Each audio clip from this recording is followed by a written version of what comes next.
国际新闻来看，美国回答 NVIDIA 上新的财报假财测拢比市场预期较好，也毋过股票杀落价。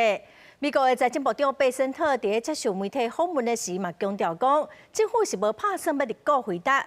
讲到台积电嘛表示讲，台湾甲台积电伫全球高阶晶片的领导地位已经形成一种安全风险咯。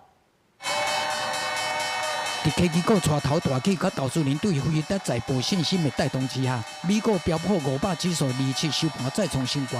不过盘后辉达公布财报，第二季财报甲第三季财测拢比市场预期较好。颠倒是辉达的成长引领资料中心收入连续2季比市场预估较低，指数盘后价有一是直大65个百分点。NVIDIA has been coming to China for 30 years.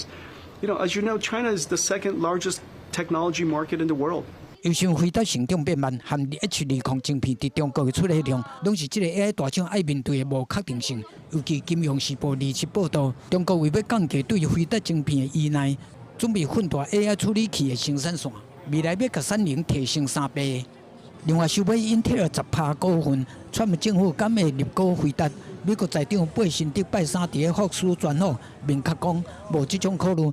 颠倒是贝辛德再次讲到台积电，伊讲晶片是美国的战略必需品。不过世界99%的先进制程晶片拢伫台湾制造，这是自从阿拉伯石油禁运以来，毋捌拄过安全风险。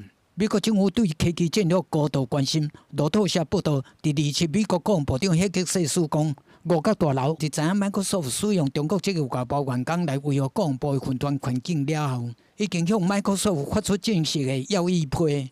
公司新闻王路梅编译。